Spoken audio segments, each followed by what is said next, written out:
নতুন সরকারের অধীনে প্রথম জাতীয় অর্থনৈতিক পরিষদের নির্বাহী কমিটি একনেকের বৈঠক অনুষ্ঠিত হয়েছে। দুপুরে বাংলাদেশ সচিবালয়ের মন্ত্রিপরিষদ বিভাগের সভাকক্ষে ২০২৫-২৬ অর্থ বছরের একনেকের এই সভা হয়।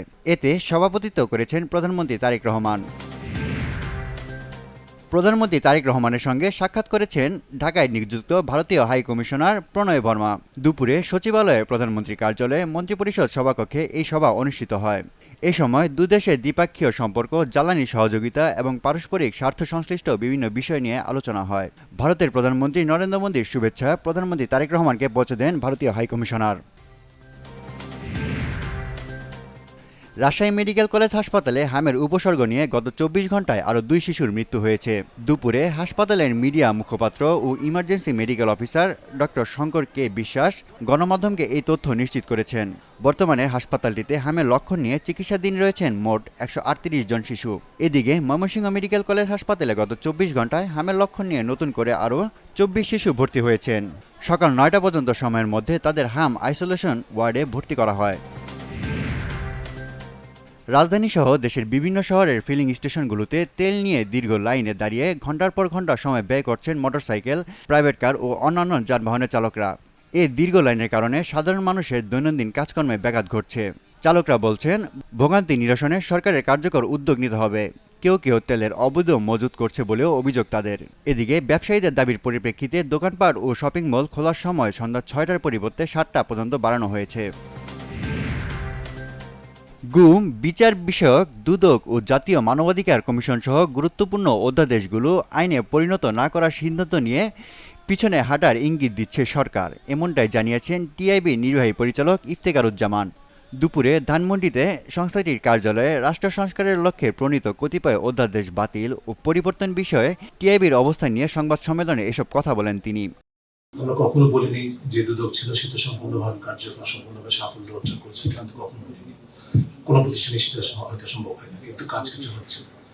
এখন নেতৃত্ব না থাকার কারণে দুদক কার্যকর হয়েছে, এটা সবাই জানে। বিশেষ করে যে জায়গাটা থেকে আছে সেটা হচ্ছে যে দুদকের সিদ্ধান্ত গ্রহণ আইনগতভাবে মূলত কমিশন গ্রহণ করে থাকে। কমিশন না থাকলে সিদ্ধান্ত গ্রহণ হয় না, নতুন সিদ্ধান্ত হয় না, অর্থাৎ নতুন তদন্ত হবে কি হবে না। এবার পহেলা বৈশাখে ভারতে ইলিশ পাঠানো হবে কিনা সেটা সিদ্ধান্ত প্রধানমন্ত্রী তারেক রহমান নেবেন বলে জানিয়েছেন মৎস্য ও প্রাণী সম্পদ মন্ত্রী মোহাম্মদ আমিনুর রশিদ। সচিবালয়ে জাটকা সংরক্ষণ সপ্তাহ ২০২৬ উপলক্ষে আয়োজিত সংবাদ সম্মেলনে তিনি এসব কথা বলেন। জাটকা আরোহণ, ক্রয় বিক্রয় ও মজুত করা থেকে জনসাধারণ বিরত থাকার আহ্বান জানিয়ে তিনি আরও বলেন, সবাইকে সচেতন হতে হবে। জাটকা সংরক্ষণ সপ্তাহ চলাকালে সাগর থেকে বাজার পর্যন্ত নজরদারি চলবে।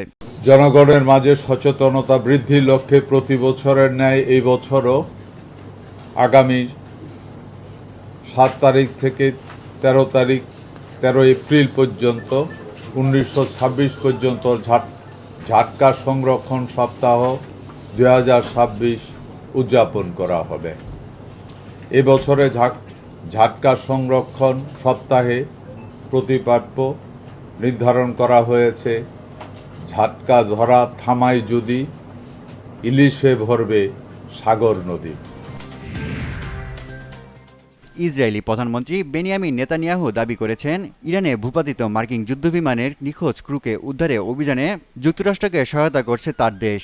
সোমবার ভোরে সামাজিক যোগাযোগ মাধ্যম এক্সকে দেওয়া এক পোস্টে ইসরায়েলি প্রধানমন্ত্রী এই দাবি করেন।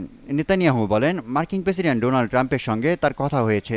শত্রুর ভূখণ্ড ইরান থেকে ক্রু উদ্ধারের সাহসী সিদ্ধান্তের পাশাপাশি নিখুঁতভাবে মার্কিন অভিযান সম্পন্ন করার জন্য তিনি তাকে অভিনন্দন জানিয়েছেন। এই অভিযানে ইসরায়েলের সহায়তার জন্য কৃতজ্ঞতা প্রকাশ করেছেন ট্রাম্প। উজবেকিস্তানকে হারালেই সেমিফাইনাল নিশ্চিত হয়ে যেতে পারে বাংলাদেশের। এশিয়ান গেমস হকির বাছাই পর্বে আজ উজবেকিস্তানের সঙ্গে ১-১ গোলে ড্র করে পয়েন্ট খুঁয়েছে। তবে ৯ দলের বাছাই পর্ব থেকে ৬টি দল যাবে চূড়ান্ত পর্বে। সেই হিসাবে পঞ্চম বা ষষ্ঠ হয়েও চূড়ান্ত পর্বে যাওয়ার সুযোগ আছে বাংলাদেশের।